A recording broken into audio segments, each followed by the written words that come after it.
নমস্কাৰ বন্ধু বান্ধৱীসকল, আশা কৰোঁ ভালে আছে। প্ৰথমে ডিজিটেল ভক্ত চেনেলৰ পৰা আপোনালোক সকলোকে ৱেলকাম জনাইছোঁ। আজি এই ভিডিঅ'টোত আলোচনা কৰিম আৰু মাত্ৰ কেইদিনমান পিছতে আপুনি কোনো সিম কাৰ্ড নোহোৱাকৈ বা মোবাইল টাৱাৰ নাথাকিলেও কেনেকৈ ফোন কৰিব পাৰিব বা SMS কৰিব পাৰিব, অৰ্থাৎ এই সকলোবোৰ কেনেকৈ সম্ভৱ হ'ব এইটোৰ বিষয়ে আলোচনা কৰিম। কিন্তু বন্ধু বান্ধৱীসকল, ভিডিঅ'টো আলোচনা কৰাৰ আগতে এটি সৰু অনুৰোধ জনাম, যদি আপোনালোকৰ কোনোৱে এই চেনেলটো আজিলৈকে ছাবস্ক্ৰাইব কৰা নাই, ছাবস্ক্ৰাইব কৰিব। আৰু সকলোকে অনুৰোধ জনাম, ভিডিঅ'টো চাই কিছু সহায় হোৱা যেন অনুভৱ হ'লে লাইক, শ্বেয়াৰ আৰু কমেণ্ট কৰিবলৈ নাপাহৰিব। আহক এতিয়া ভিডিঅ'টো আলোচনা কৰোঁ। বন্ধু বান্ধৱীসকল, BSNL গ্ৰাহকসকলৰ বাবে আহিছে এটা ভাল খবৰ। BSNLে D2D অৰ্থাৎ ডাইৰেক্ট টু ডিভাইচ আৱিষ্কাৰ কৰিছে।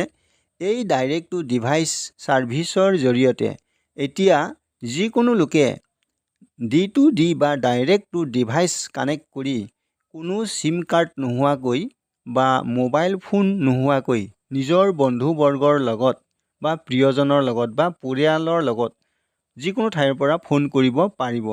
মোবাইল টাৱাৰ নাথাকিলেও পাৰিব, অৰ্থাৎ মোবাইল টাৱাৰ নাথাকিলেও SMS কৰিব পাৰিব বা কল কৰিব পাৰিব। লগতে যিকোনো জনলৈ নেটৱৰ্ক নাথাকিলেও SMS কৰিব পাৰিব।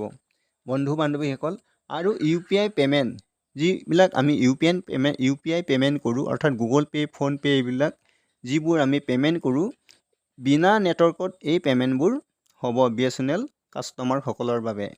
বন্ধু বান্ধৱীসকল, BSNLে D2D মুকলি কৰিছে। এজনে আনজনক ফোন কৰিবলৈ সিম কাৰ্ড প্ৰয়োজন নহ'ব। ভাৰতত ছেটেলাইট কানেক্টিভিটি টেকন'লজি প্ৰথম হ'ব। BSNLে ছেটেলাইট কানেক্টিভিটি অৰ্থাৎ D2Dৰ লগত ছেটেলাইট কানেকশ্যন প্ৰক্ৰিয়া সম্পূৰ্ণ কৰিছে। BSNLে নিজৰ ডাইৰেক্ট টু ডিভাইচ ছাৰ্ভিচ মুকলি কৰিছে।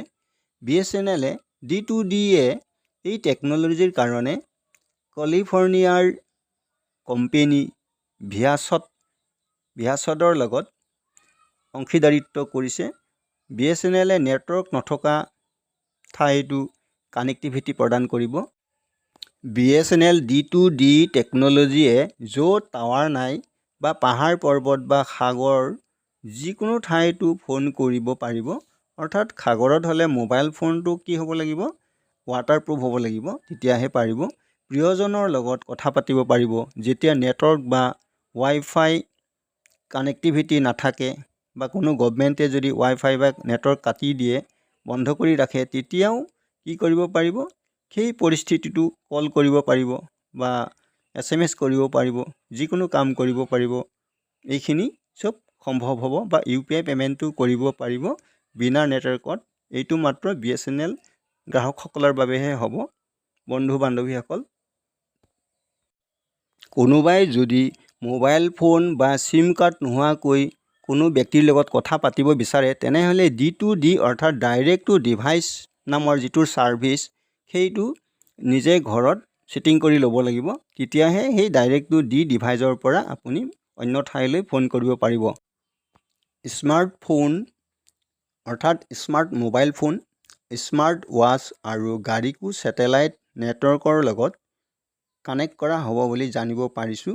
গতিকে আপুনি যদি গাড়ীখনত গৈ থাকে, ক'ৰবালৈ যদি গৈ থাকে, যদি আপুনি ফোন কৰিব বিচাৰে, আপোনাৰ মোবাইল নাথাকিলেও আপুনি পাৰিব। কিয়নো গাড়ীত আপুনি D2D কানেক্ট কৰি ৰাখিলে আপুনি অন্য ঠাইলৈ ফোন কৰিব পাৰিব। আৰু আপোনাৰ হাতত যদি এখন স্মাৰ্ট ৱাচ থাকে, অৰ্থাৎ স্মাৰ্ট ঘড়ী যদি থাকে, আপোনাৰ সিম নাথাকিলেও বা মোবাইল নাথাকিলেও আপুনি সেই স্মাৰ্টফোনৰ জৰিয়তে অন্য ঠাইলৈ ফোন কৰিব পাৰিব।